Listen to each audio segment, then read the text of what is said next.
శ్రీ సాయి సచ్చరిత్రము. సాయిబాబా మహిమల జీవిత చరిత్ర 7వ అధ్యాయము. అద్భుతావతారము. సాయిబాబా వైఖరి, వారి యోగాభ్యాసము, వారి సర్వాంతర్యామిత్వము, కృష్ణభక్తుని సేవ, బాపల్లే కొడుకు ప్లేగు సంగతి, పండరీపురము పోవుట. అద్భుతావతారము. సాయిబాబాకు యోగాభ్యాసము లన్నియు తెలిసియుండెను. షణ్మార్గములందును బాబా ఆరితేరినవారు. అందులో కొన్ని ధౌతి, ఖండయోగము, సమాధి మొదలగునవి. ధౌతి అనగా 3 అంగుళముల వెడల్పు, 22.5 అడుగుల పొడవుగల తడిగుడ్డతో కడుపును లోపల శుభ్రపరచుట. ఖండయోగమనగా శరీరావయములన్నియు విడదీసి తిరిగి కలుపుట. బాబా హిందువన్నచో వారు మహమ్మదీయ దుస్తులతో నుండెడివారు. మహమ్మదీయుడన్నచో హిందూ మతాచార సంపన్నుడుగా గాన్పించుచుండెను. బాబా శాస్త్రోక్తముగా హిందువుల శ్రీరామనవమి యుత్సవమును జరుపుచుండెను. అదే కాలమందు మహమ్మదీయుల చందనోత్సవము జరుపుటకు అనుమతించెను. ఈ యుత్సవ సమయమందు కుస్తీలను ప్రోత్సహించుచుండువారు. గెలిచిన వారికి బహుమతులిచ్చువారు. గోకుల అష్టమి నాడు గోపాల్కాల యుత్సవము జరిపించుచుండెను. ఈదుల్ ఫితర్ పండుగ నాడు మహమ్మదీయులచే మసీదులో నమాజు చేయించుచుండెడివారు. మోహర్రం పండుగకు కొంతమంది మహమ్మదీయులు మసీదులో తాజియా లేక తాబూతు నిలిపి కొన్ని దినములు దాని నచ్చట నుంచిన పిమ్మట గ్రామములో నూరేగించదమనిరి. 4 దినముల వరకు మసీదులో తాబూతు నుంచుటకు బాబా సమ్మతించి 5వ నాడు నిర్విచారముగా ఏ సంశయము లేక దానిని తానే తీసివేశెను.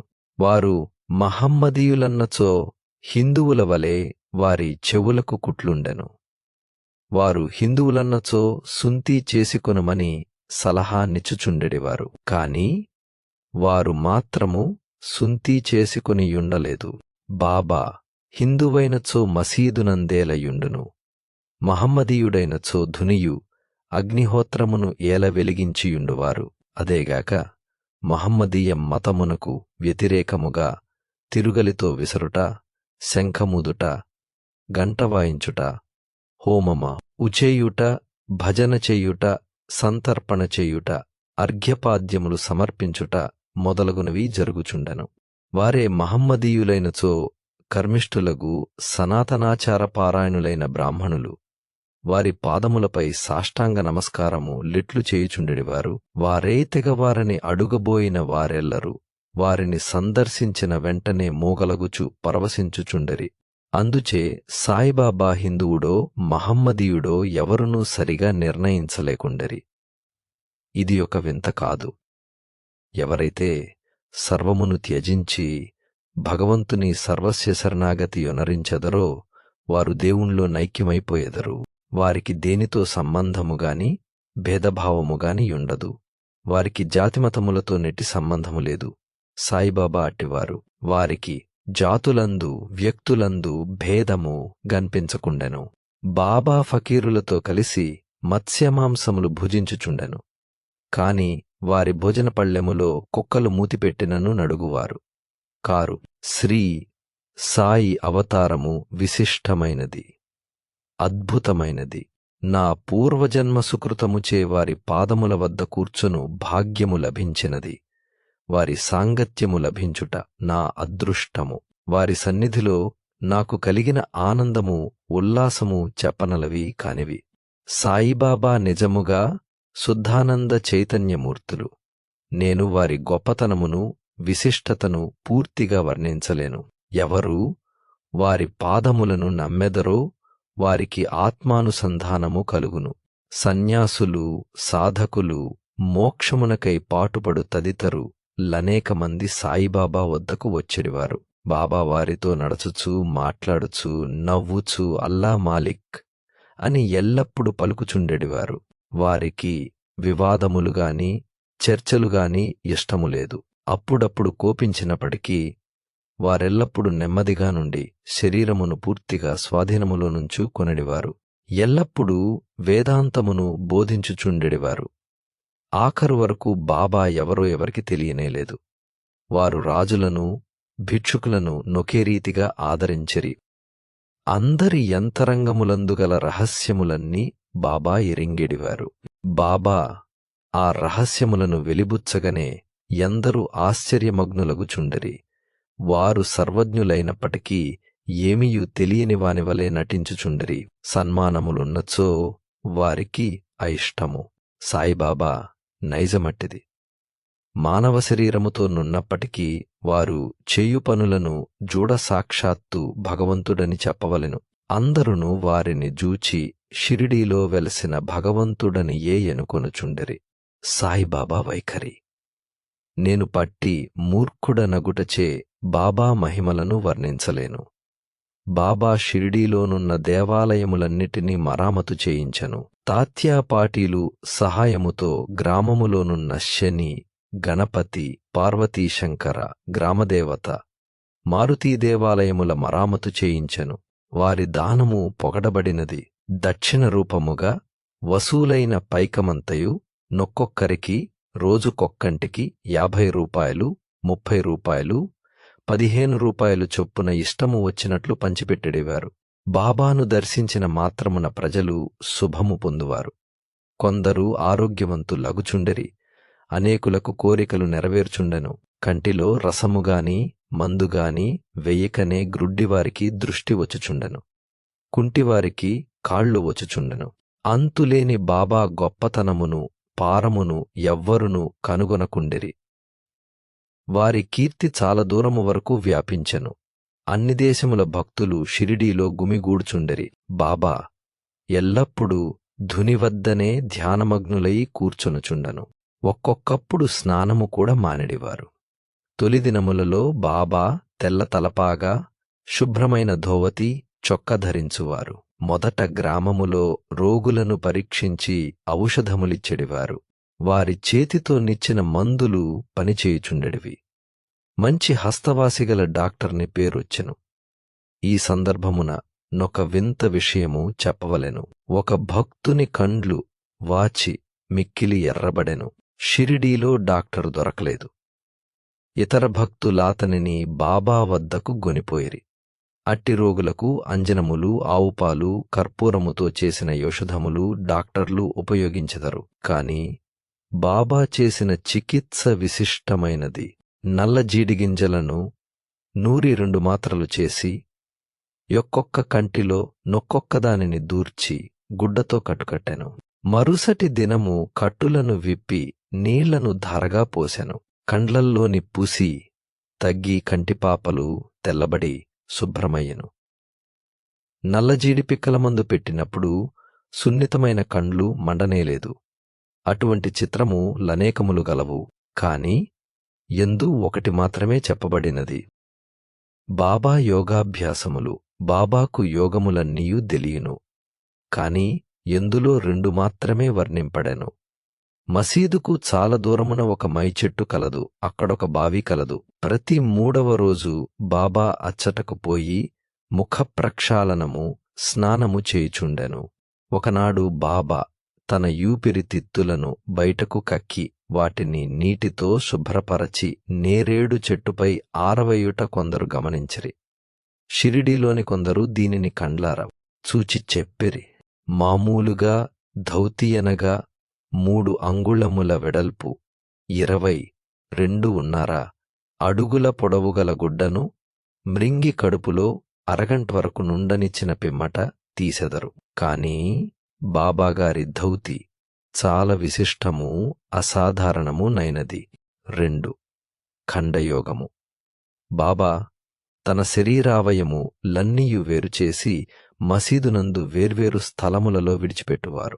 ఒకనాడొక పెద్ద మనిషి మసీదుకు పోయి బాబా అవయవములు వేర్వేరు స్థలములందు పడియుండుట జూచి భయకంపితుడ. ఈ బాబాను ఎవరో ఖూనీ చేసిరనుకొని గ్రామ మునసబు వద్దకు పోయి ఫిర్యాదు చేయ నిశ్చయించుకొనెను.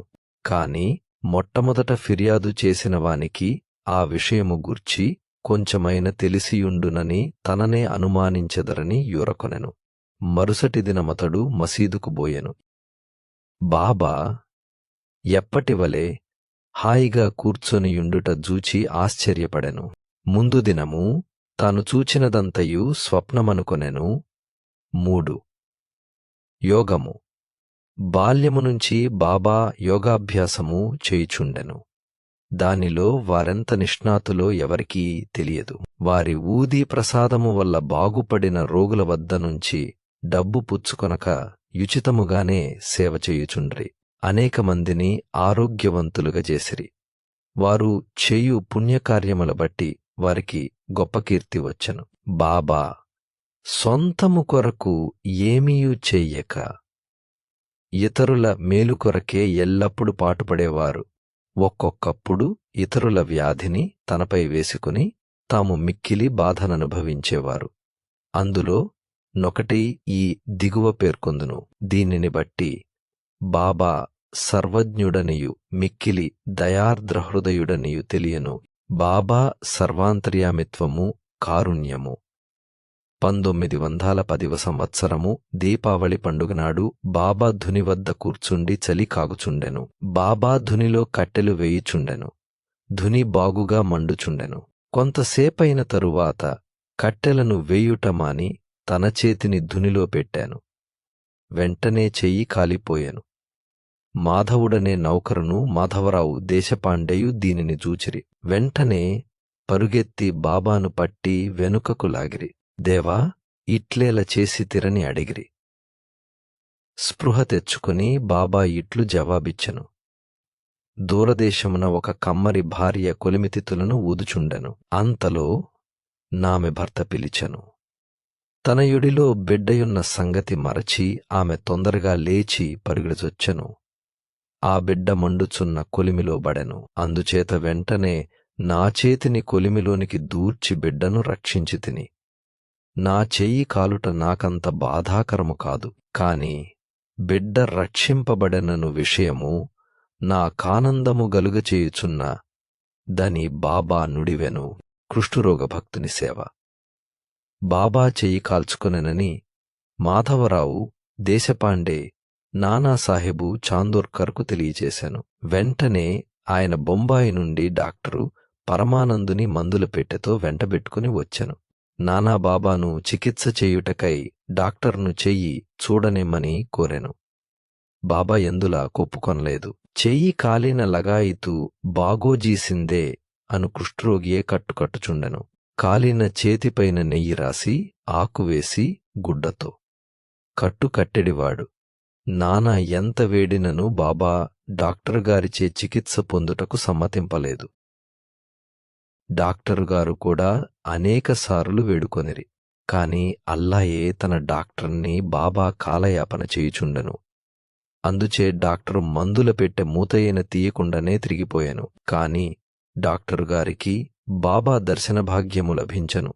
బాబా ప్రతిరోజు భాగోజీ చేతికి కట్టు కట్టించుకొనుచుండెను. కొన్ని దినముల తరువాత చెయ్యి బాగుపడెను. అందరూ సంతోషించిరి. ఇప్పటికి ఏమైనా నొప్పి మిగిలిపోయినదా అను సంగతి ఎవరికి తెలీదు. ప్రతిరోజు ఉదయము భాగోజీ కట్టులను విప్పి నేతితో తోమి తిరిగి కట్టులను కట్టుచుండెడివాడు. బాబా మహాసమాధి వరకు ఇది జరుగుచునేయుండెను. బాబా సిద్ధపురుషుడగుటచే వారి దంతయున్నవసరములైనప్పటికీ భాగోజీ భక్తుని ఎందుగల ప్రేమచే అతడు నర్చు ఉపాసనా సేవకు సమ్మతించెడివారు. బాబా లెండితోటకు పోవునప్పుడు భాగోజీ బాబా తలపై గొడుగు పట్టుకుని వెంట వెళ్ళేవాడు. ప్రతిరోజు ఉదయము బాబా ధుని యొద్ద కూర్చొనగనే భాగోజీ తన సేవాకార్యము మొదలెడువాడు. గత జన్మయందు భాగోజీ పాపి కనుకనే కుష్ఠురోగముచే బాధపడుచుండెను. వాని వ్రేళ్లు ఈడ్చుకుని పోయుండెను. వాని శరీరమంతయు చీము కారుచు దుర్వాసన కొట్టుచుండెను. బాహ్యమునకు దురదృష్టవంతుని వలె గాన్పించినప్పటికీ అతడు అదృష్టశాలియు సంతోషియు. ఎందుకనగా అతడు బాబా సేవకులందరిలో మొదటివాడు. బాబా సహవాసము పూర్తిగా ననుభవించెను. ఖవల్లే కుర్రవాని ప్లేగుజాడ్యము. బాబా విచిత్ర లీలలలో నింకొకదానిని వర్ణించదను. అమరావతి నివాసియగు దాదాసాహెబు కాపర్డ్ భార్య తన చిన్న కొడుకుతో షిరిడీలో మకాన్ చేసెను. కొడుకుకు జ్వరము వచ్చెను. అది ప్లేగు జ్వరము క్రింద మారెను. తల్లి మిక్కిలి భయపడెను. షిరిడీ విడచి అమరావతి పోవలెన్నుకొని సాయంకాలము బాబా బుట్టీవాడ వద్దకు వచ్చుచున్నప్పుడు వారి సెలవు నడుగబోయెను. వణుకుచున్న గొంతుతో తన చిన్న కొడుకు ప్లేగుతో పడియున్నాడని బాబాకు చెప్పాను. బాబా ఆమెతో కారుణ్యముతో నెమ్మదిగా మాట్లాడదొడగెను. ప్రస్తుతము ఆకాశము మేఘములచే కప్పబడియున్నదిగాని అవి చెదిరిపోయి కొద్దిసేపట్లో నాకాశమంతయు మామూలు రీతిగా నగునని బాబా యోదార్చెను. అట్లనుచు తన కఫనీని పైకెత్తి చంకలో కోడి గ్రుడ్లంతా పెద్దవి 4 ప్లేగు పొక్కులను అచటవారికి చూపాను. చూచితిరా, నా భక్తుల కొరకు నేనెట్లు బాధపడెదనో వారి కష్టములన్నీయు నావిగనే భావించెదను.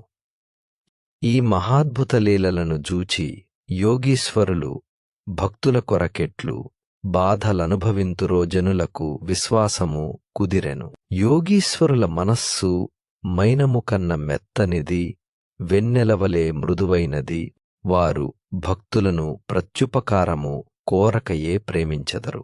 భక్తులను తమ బంధువుల వలె జూచెదరు. పండరీపురము పోయి వచ్చుచుండుట. సాయిబాబా తన భక్తులనెట్లు ప్రేమించుచుండెనో, వారి కోరికలను అవసరములనెట్లు గ్రహించుచుండెనో అను కథను చెప్పి ఈ అధ్యాయమును ముగించెదను. నానాసాహెబు చాందోర్కరు బాబాకు గొప్ప భక్తుడు. అతడు ఖాందేశులోని నంద్రుబారులో మామలతదారుగా నుండెను.